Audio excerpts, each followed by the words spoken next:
Assalamualaikum my dear students. It's me Engineer Hiranaz and you all are watching my channel Diamond Tutoring Academy. I hope so you all are doing great. Let's start our today's topic. And that is system of linear equations. So today we are going to solve exercise 1.6. So taking start from question number 1 part 1. आप देखिए students, इस exercise में हमको ये linear equation solve करनी है matrices के through. ठीक है, तो फर्स्ट ऑफ ऑल हमें इन लीनियर इक्वेशंस को मैट्रिक्स फॉर्म में कन्वर्ट करना है. सो कैसे करेंगे हम? सबसे पहले आपने स्क्वायर ब्रैकेट्स लगा दी. ठीक है, अब आप देखिए फर्स्ट इक्वेशन में पहला वेरिएबल है x and second variable is y. ठीक है, अब आपने इस फर्स्ट मैट्रिक्स के अंदर कोफिशिएंट्स लिखने हैं. ठीक है, कोफिशिएंट्स मीन कि ये जो कांस्टेंट टर्म हमारे पास वेरिएबल के साथ हुआ करती है ये होती है कोफिशिएंट. ठीक है, और इक्वल टू के बाद जो ये वाली चीज होती है इनको हम कहते हैं कांस्टेंट्स. ठीक है, तो फर्स्ट ऑफ ऑल आपने ये मैट्रिक्स बेसिकली कोफिशिएंट्स की मैट्रिक्स होती है. फर्स्ट इक्वेशन में पहला कोफिशिएंट है 2, second coefficient is -2, third coefficient यानी कि आप दूसरी इक्वेशन में देखिए, दूसरी इक्वेशन का पहला कोफिशिएंट जो कि हमारी मैट्रिक्स का थर्ड कोफिशिएंट है and then is fourth coefficient. ठीक है, नेक्स्ट आपने जो मैट्रिक्स ड्रॉ करनी है उसमें आपने वेरिएबल्स लिखना है. ठीक है, अब देखिए हमारे पास फर्स्ट इक्वेशन में एक्स और वाई वेरिएबल है, सेकंड में भी एक्स और वाई वेरिएबल है. इट मीन्स हमारे पास एक वेरिएबल है x and the second one is y. Then आपके पास इक्वल टू साइन है जो कि एज इट इज रहेगा. और देन ये जो बी मैट्रिक्स यानी कि ये जो नेक्स्ट मैट्रिक्स आप ड्रॉ करेंगे बनाएंगे, इस मैट्रिक्स के अंदर आप क्या डालेंगे? Constant terms. ठीक है, यानी कि 4 और 6. अब आपको इन मैट्रिसेस को खुद से एक नाम दे देना है. ठीक है, लेट्स सपोज मैं इस इक्वेशन का नाम रख लेती, इस मैट्रिक्स का नाम रख लेती हूँ ए, इस मैट्रिक्स का नाम रख लेती हूँ एक्स क्योंकि इसके अंदर वेरिएबल्स हैं. देन इक्वल टू साइन ऐसे का ऐसे ही रहेगा. देन इसका नाम मैं रख लेती हूँ बी. ए और बी मैंने इन दोनों मैट्रिसेस को डिफरेंशिएट करने के लिए नाम रखा. ठीक है, क्योंकि ये मैट्रिक्स तो पूरी की पूरी कोफिशिएंट्स की मैट्रिक्स है लेकिन ये मैट्रिक्स है कांस्टेंट टर्म्स की. ठीक है, अब आप ये देखिए कि हमें फाइंड क्या करनी होती है? हमेशा अननोन चीज होती है हमारे पास वेरिएबल. यहाँ पे हमारे पास क्या वेरिएबल है? एक्स और वाई. इट मीन कि मुझे ये एक्स फाइंड करना है. ठीक है, तो जब मुझे ये एक्स फाइंड करना है तो अभी तो फिलहाल की इक्वेशन अगर आप देखिए तो ये ए एक्स इक्वल्स टू बी बन रही है ना, क्योंकि देखिए ए मैट्रिक्स मल्टीप्लाई हो रहा है एक्स मैट्रिक्स के साथ, ए मैट्रिक्स मल्टीप्लाई हो रहा है एक्स मैट्रिक्स के साथ. ठीक है, equal to as it is और फिर बी मैट्रिक्स है, ऐसा ही है. लेकिन हमें फाइंड करना है एक्स. ठीक है, जो चीज हमें फाइंड करनी होती है उसको आप कंसीडर करते हैं वेरिएबल, उसके साथ जो एक्स्ट्रा टर्म्स होती हैं वो आप इक्वल टू की दूसरी तरफ शिफ्ट कर दिया करते हैं. ठीक है, तो मतलब मैंने एक्स फाइंड करना है तो मैं क्या करूंगी? इस ए को उस तरफ शिफ्ट कर दूंगी. ठीक है, यानी कि उस तरफ इक्वल टू की दूसरी तरफ बी ऑलरेडी है, ए मल्टीप्लाई हो रहा है. जो चीज इक्वल टू की एक तरफ मल्टीप्लाई हो रही होती है वो इक्वल टू की दूसरी तरफ जाकर डिवाइड हो जाती है. ठीक है, अब आप देखिए x इज इक्वल्स टू, मैं ऐसे करूं कि मैं 1/a को अलग से भी तो लिख सकती हूँ. ठीक है, और साथ में b लिख दूं, बात तो एक ही है. ठीक है, अब देखिए डिनोमिनेटर में a की पावर है 1. ठीक है, क्योंकि फ्रैक्शंस हमारे लिए सॉल्व करना मुश्किल हो सकती है मैट्रिसेस में, तो हमने क्या करना है? फ्रैक्शन फॉर्म तो खत्म कर देनी है. ठीक है, तो उसके लिए मैं ऐसे कर सकती हूँ ना कि मैं इस a को ऊपर ले आऊं, न्यूमरेटर में ले आऊं. ठीक है, तो जब ये न्यूमरेटर में आएगा तो ये इसका इनवर्स बन जाएगा. ठीक है, और साथ में b. इट मीन्स कि x का फॉर्मूला मेरे पास ड्रॉ हो गया, x is equal to a inverse b. ठीक है, अब इनवर्स क्योंकि आप पिछली एक्सरसाइज में सीख कर आए हैं a इनवर्स का formula, this is multiplicative inverse. ठीक है, so what is it's formula? That is adjoint of a divided by determinant of a. ठीक है, आप चाहें तो ये दो फॉर्मूलाज याद कर सकते हैं और अगर दो नहीं करना चाहते तो ए इनवर्स की वैल्यू इसी फॉर्मूला में पुट करके एक मॉडिफाइड फॉर्म अपने फॉर्मूला की बना लीजिए. दैट इज ए इनवर्स की जगह आपने क्या किया? Adjoint of A divided by determinant of A आपने यहाँ पुट कर दिया. ठीक है, और जो बी था अपने फॉर्मूला में वो एज इट इज रहा. ठीक है, तो मीन्स कि आपने अपना फॉर्मूला ये डिराइव कर लिया. ठीक है, अब आ जाते हैं हम कि हम इन इक्वेशंस को किन मेथड से सॉल्व कर सकते हैं. ठीक है, लीनियर इक्वेशंस को सॉल्व करने के हमारे पास दो मेथड्स हुआ करते हैं, ठीक है। First method is matrix inversion method, ठीक है, and second one is Cramer rule, ठीक है। दोनों ही मेथड अप्लाई करने के लिए आपको चाहिए डिटर्मिनेंट, ठीक है। फर्स्ट स्टेप तो आपका हमेशा ये होगा कि आपने डिटर्मिनेंट फाइंड करना है, ठीक है। लेट्स सपोज मैं कर रही हूँ, फर्स्ट मेथड लगा लेती हूँ मैट्रिक्स इन्वर्जन मेथड, ठीक है। मैट्रिक्स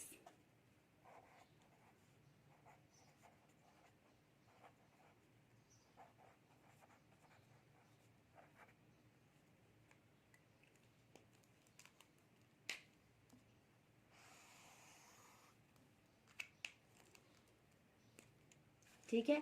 अब मैट्रिक्स इन्वर्जन मेथड में आपने क्या करना होता है, मैट्रिक्स इन्वर्जन मेथड में आप यही वाला फॉर्मूला यूज करते हैं जो आपने अभी अभी डिराइव किया है, ठीक है। इसमें हमारे पास हमें चाहिए एडजॉइंट भी चाहिए, डिटर्मिनेंट भी चाहिए, ठीक है। बी मैट्रिक्स तो हमारे पास ऑलरेडी है, एडजॉइंट और डिटर्मिनेंट को आपस में डिवाइड करने के बाद बी से मल्टीप्लाई कर लेंगे तो हमारे पास एक्स आ जाएगा, एक्स आ जाएगा मीन, ये एक्स मैट्रिक्स आ जाएगी, mean x and y variable की वैल्यू आ जाएगी, ठीक है। हमेशा किसी भी लीनियर इक्वेशन को सॉल्व करने में हमारा मकसद यही होता है कि हमने एक्स और वाई वेरिएबल की वैल्यू फाइंड करनी होती है, मेन की किसी भी अननोन वेरिएबल की वैल्यू फाइंड करनी होती है, ठीक है। तो first of all you have to take determinant, ठीक है। डिटर्मिनेंट इसलिए भी लेना है कि आप मैट्रिक्स इन्वर्जन मेथड यूज कर रहे हैं, either you are using Cramer rule, determinant of A आपको हमेशा चाहिए होगा, ठीक है। तो इसलिए पहले आपने डिटर्मिनेंट फाइंड करना है, ठीक है। डिटर्मिनेंट कैसे फाइंड करते हैं, आपके पास मैट्रिक्स थी, इसका नाम मैंने रखा था ए, ठीक है। आपने ये मैट्रिक्स लिखी, ठीक है, लेकिन इसकी साइड पे आपने स्ट्रेट बार्स डालनी है, ठीक है, इट मींस डिटर्मिनेंट, ठीक है। यही वाली मैट्रिक्स स्ट्रेट बार के अंदर लिखी आपने, ठीक है। अब आपको क्या करना है, आपको करना है क्रॉस मल्टीप्लीकेशन, ठीक है।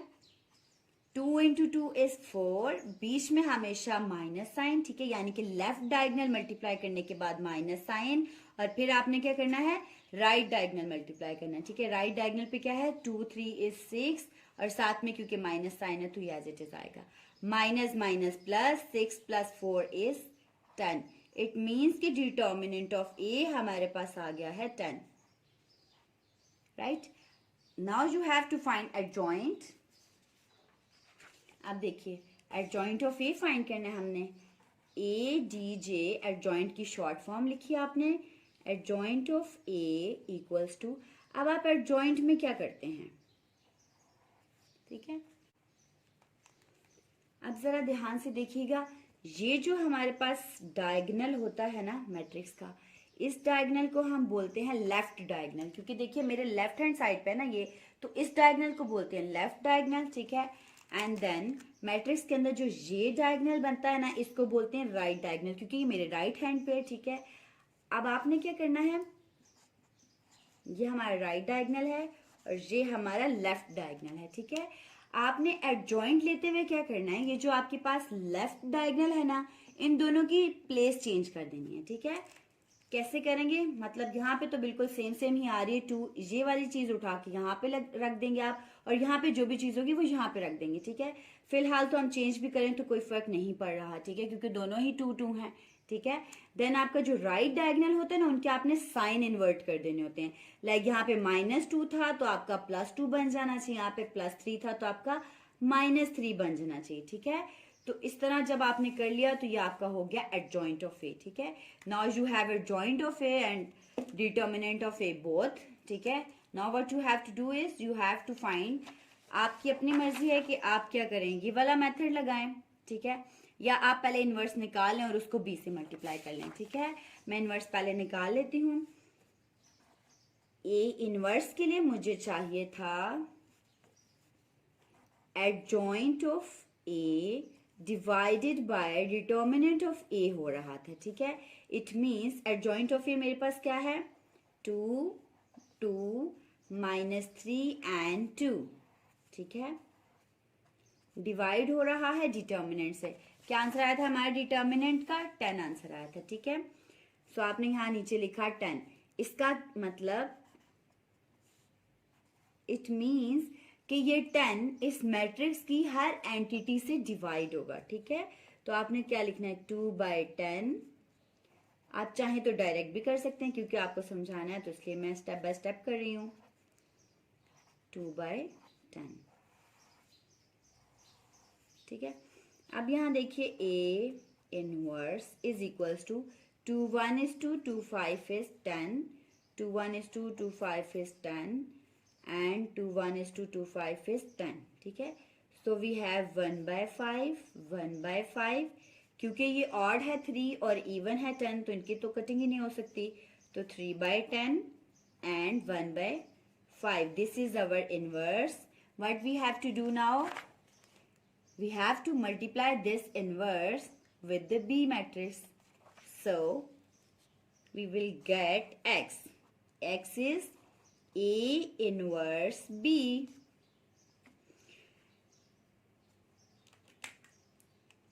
So X is A inverse B. X is equals to A inverse matrix is this 1/5, 1/5 minus 3/5, 1/5 and multiply by B. B matrix is 4, 6, 4, 6, ठीक है। अब आपको ये भी पता है कि जब कभी मैट्रिक्स मल्टीप्लिकेशन होती है तो किस तरह से होती है। फर्स्ट मैट्रिक्स की रो हमेशा सेकंड के कॉलम से मल्टीप्लाई होती है, फिर सेकंड रो उठाएंगे, फिर सेकंड के कॉलम से मल्टीप्लाई करेंगे, ठीक है। अब यहाँ देखिए x is equals to 1/5 multiply by 4। First matrix की फर्स्ट टर्म सेकंड मैट्रिक्स की फर्स्ट टर्म से मल्टीप्लाई होगी, बीच में plus sign, and then first matrix की सेकंड टर्म मल्टीप्लाई होगी सेकंड मैट्रिक्स की सेकंड टर्म से, ठीक है। इसी तरह अब ये रो आपने मल्टीप्लाई कर ली इस कॉलम से, अब ये नीचे वाली रो करेंगे हम -3/5, क्योंकि फर्स्ट टर्म है तो ये मल्टीप्लाई होगी पहले फर्स्ट टर्म से सेकंड मैट्रिक्स की, बीच में प्लस साइन, फिर फर्स्ट मैट्रिक्स की सेकंड टर्म ही मल्टीप्लाई होगी सेकंड मैट्रिक्स की सेकंड टर्म से।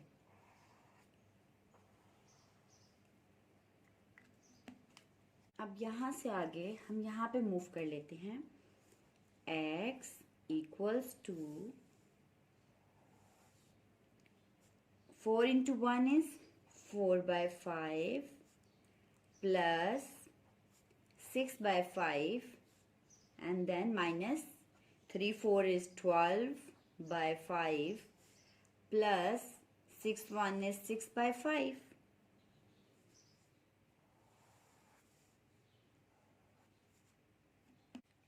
सॉरी, यहाँ पे 3/10 था, यहाँ भी 3/10 था, मैंने बाय मिस्टेक 5 लिखा, यहाँ पे भी 12/10 ही था, ठीक है।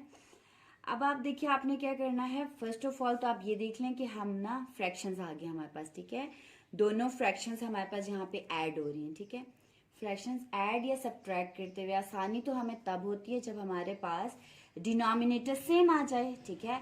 यहाँ पर तो सेम है लेकिन यहाँ पर सेम नहीं है, लेकिन यहाँ पे सेम बनाया जा सकता है ना, क्योंकि अगर आप इन दोनों की कटिंग कर लें 2 6 are 12, 2 5 are 10, ठीक है। तो यहाँ का डिनोमिनेटर भी सेम हो गया, अब यहाँ पे भी 5 है, यहाँ पे भी 5 है, ठीक है। इत्तेफाक से देखिए यहाँ -6/5 है और यहाँ पे +6/5 है, मीन्स कि ये दोनों तो डायरेक्ट कट के 0 हो गया, ठीक है, सब्ट्रैक्ट हो गए। अगर आप ऊपर वाले को देखें तो देखिए डिनोमिनेटर अगर सेम हो तो आप एक बार लिख लेते हैं, 4 और 6 आपस में ऐड हो रहे हैं तो आप ऐड कर देंगे, ठीक है। नीचे वाला क्योंकि डायरेक्टली कट गया तो 0 हो जाएगा, ठीक है, क्योंकि प्लस माइनस माइनस सेम ही चीज ऐड भी हो रही है सब्ट्रैक्ट भी हो रही है तो 0 हो जाएगा, ठीक है। And 6 + 4 is 10, 10/5 and 5 2 is 10.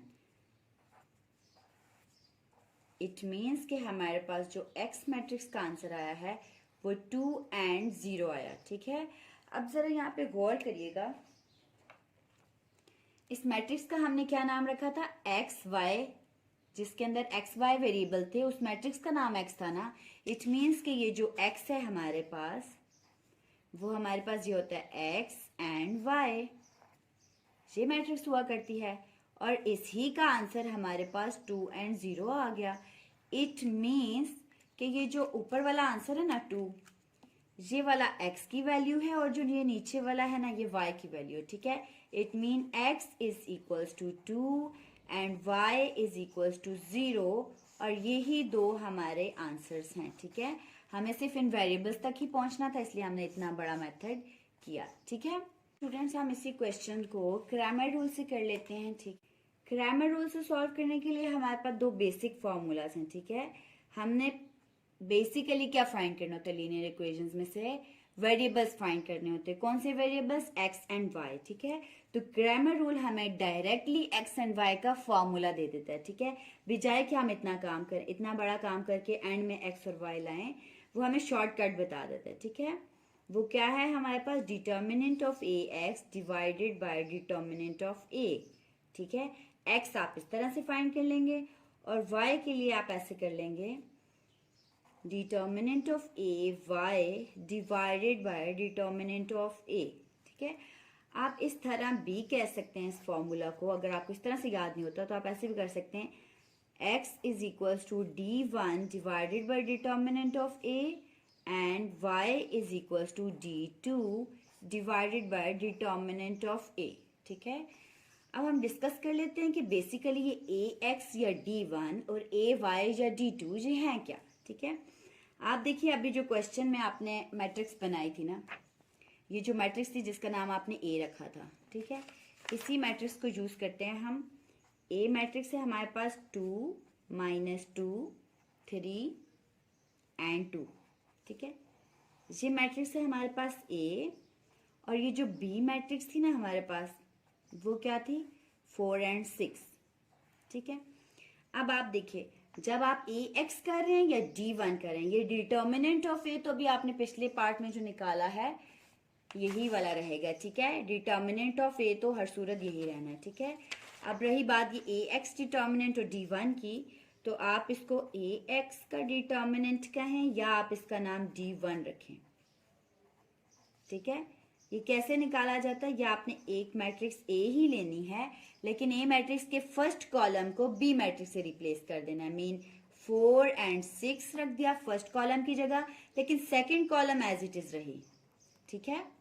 अब इसका आपने जो डिटर्मिनेंट निकाला ना क्रॉस मल्टीप्लीकेशन से, 4 2 इज 8, बीच में माइनस, 2 6 इज 12, साथ में minus sign, minus minus plus, and that is 8 + 12 that is 20, ठीक है। तो ये आपके पास ए ऑफ एक्स आ गया। जब आपने इसी तरह ए वाई का डिटर्मिनेंट निकालना है या आपने d2 निकालना है, ठीक है, डिटर्मिनेंट 2, तो आपने क्या करना होगा? फर्स्ट वाली कॉलम एज इट इज रहेगी, ये जो ए मैट्रिक्स की है 2 3, सेकेंड कॉलम रिप्लेस हो जाएगी बी मैट्रिक्स से 4 6। अब आप इसका डिटर्मिनेंट लेंगे, 2 6 इज 12 माइनस 3 4 इज 12, तो इट मीन्स ये आ गया आपके पास 0। ये आपके पास आ गया डिटर्मिनेंट ऑफ ए वाई, ठीक है। ये आपके पास आ गया डिटर्मिनेंट ऑफ ए वाई, ठीक है। अब आपने क्या करना है? एक्स और वाई वाले फॉर्मूलाज में जाके पुट कर लेना है, ठीक है। अब अगर हम इस फॉर्मूला में आए, x is equals to determinant of A x है। यहाँ देखिए हम डिटर्मिनेंट ऑफ ए एक्स क्या निकाल के लाए हैं? 20, तो आपने यहाँ लिखा 20 डिवाइडेड बाय डिटर्मिनेंट ऑफ ए, जो कि हमने पिछले पार्ट में फाइंड किया है 10 आ रहा है, ठीक है। आपने यहाँ पुट किया 10 2 is 20, so x is equals to 2, ये हमारे पास आंसर आ गया। अब अगर आप y वाले फॉर्मूला को देखें तो y is equals to determinant of A y. यहाँ देखिए डिटर्मिनेंट ऑफ ए वाई हमारे पास आया 0 डिवाइडेड बाय डिटर्मिनेंट, तो हमारे पास 10 है, तो 0 से जो भी चीज डिवाइड होती है तो 0 हो जाती है, ठीक है। इट मीन्स कि ये क्वेश्चन हमने मैट्रिक्स इन्वर्जन मेथड से भी कर लिया और क्रैमर रूल से भी कर लिया, ठीक है। अब आपने एक चीज याद रखनी है कि कंफर्मेशन कैसे होगी कि आपका आंसर ठीक है। जो आंसर आपका मैट्रिक्स इन्वर्जन मेथड से आया है, सेम ही आंसर अगर आपका क्रैमर रूल से आया है, इट मीन कि आपने कोई गलती नहीं की, ठीक है। और अगर इन दोनों मेथड से आपके आंसर मैच नहीं हो रहे, इसका मतलब है कि किसी एक मेथड के अंदर आपने गलती की है। ठीक, बार रिकॉल कर लेते हैं कि आपने जब भी कोई लीनियर इक्वेशन को मैट्रिसेस के थ्रू सॉल्व करना होगा, आपके पास दो मेथड होंगे। ठीक है, एक मेथड होगा आपके पास मैट्रिक्स इन्वर्जन मेथड और second method is Cramer rule. ठीक है, क्रैमर रूल ज़्यादा आसान है। अगर आपके पास ऑप्शन होती है दो में से कोई एक मेथड चूज करने की, तो आप क्रैमर रूल कीजिएगा क्योंकि वो ज़्यादा आसान है। ठीक है, मैट्रिक्स इन्वर्जन मेथड में जस्ट ये फॉर्मूला यूज होगा। ठीक है, इस तरह के क्वेश्चन को सॉल्व करने का सबसे पहला स्टेप ये होता है कि आपने डिटर्मिनेंट फाइंड करना है। ठीक है, क्यों डिटर्मिनेंट फाइंड करना है? डिटर्मिनेंट इसलिए फाइंड करना है कि देखिएगा कि अगर आपके पास डिटर्मिनेंट 0 आ जाता है, इट मींस के मैट्रिक्स इज सिंगुलर, और अगर मैट्रिक्स सिंगुलर होती है तो फर्दर प्रोसेस नहीं हो सकता, मेन कि इसका सोल्यूशन पॉसिबल ही नहीं होता। इसलिए आपका क्वेश्चन सॉल्व करने का फर्स्ट स्टेप ये होना चाहिए कि सबसे पहले आप डिटर्मिनेंट निकाल लें। अगर डिटर्मिनेंट 0 है तो फर्दर सोल्यूशन पॉसिबल ही नहीं है, आगे कुछ भी करने की जरूरत नहीं है। लेकिन अगर क्योंकि ये नॉन सिंगुलर आ जाता है तो फिर आपके पास दो ऑप्शन आ जाती हैं कि आप मैट्रिक्स इन्वर्जन मेथड अडॉप्ट करें या फिर आप क्रैमर रूल अडॉप्ट करें। ठीक है, मैट्रिक्स इन्वर्जन मेथड में तो आपने एडजॉइन बाय डिटर्मिनेंट करना होगा क्योंकि डिटर्मिनेंट आप पहले निकाल चुके हैं। एडजॉइन निकालना है आपने। एडजॉइन में क्या करना है? आपने लेफ्ट डायगोनल की प्लेस चेंज करनी है और राइट डायगोनल के साइन चेंज करने हैं। ठीक है, और उसके बाद आपके पास क्रैमर रूल आ जाएगा। तो क्रैमर रूल तो बहुत ही आसान है। ठीक है, डायरेक्टली आपको एक्स वेरिएबल निकालने का और वाई वेरिएबल निकालने का डायरेक्ट फॉर्मूला दिया हुआ है। ठीक है, लेना डिटर्मिनेंट ही है। ठीक है, जब आप x वेरिएबल के लिए डिटर्मिनेंट निकाल रहे होंगे a ऑफ x, तब आपने फर्स्ट कॉलम a मैट्रिक्स का रिप्लेस कर देना है b से और फिर उसका डिटर्मिनेंट निकालना है। ठीक है, इसी तरह जब आपने y फाइंड करना है तो आपने a मैट्रिक्स का सेकंड कॉलम रिप्लेस कर देना है b मैट्रिक्स से और फिर आपने उसका डिटर्मिनेंट निकालना है। ठीक है, और देन ये दोनों डिटर्मिनेंट की वैल्यूज आपने x और y वाले फॉर्मूला में पुट करनी है, क्योंकि ये जो डिनोमिनेटर में आपने लिखा हुआ है डिटर्मिनेंट, ये तो आप ऑलरेडी पिछले पार्ट में निकाल चुके होंगे, क्वेश्चन के स्टार्ट में आप ये निकाल चुके होंगे, तो वो यहाँ पुट कर दीजिएगा। ठीक है, इसलिए भी कहा हुआ है ये स्टार्ट में 0 अगर आ जाता है तो आगे सोल्यूशन पॉसिबल नहीं है, क्योंकि देखिए अगर ये 0 आ जाता है मीन सिंगुलर आ जाता है, आप यहाँ पे पुट करेंगे तो जो भी चीज 0 से डिवाइड होती है वो अनडिफाइंड हो जाती है। ठीक है, इसलिए इसका सोल्यूशन पॉसिबल नहीं होता। I hope you guys are getting my point. फिर भी अगर कोई कंफ्यूजन है तो आप कॉमेंट बॉक्स में मुझसे पूछ सकते हैं।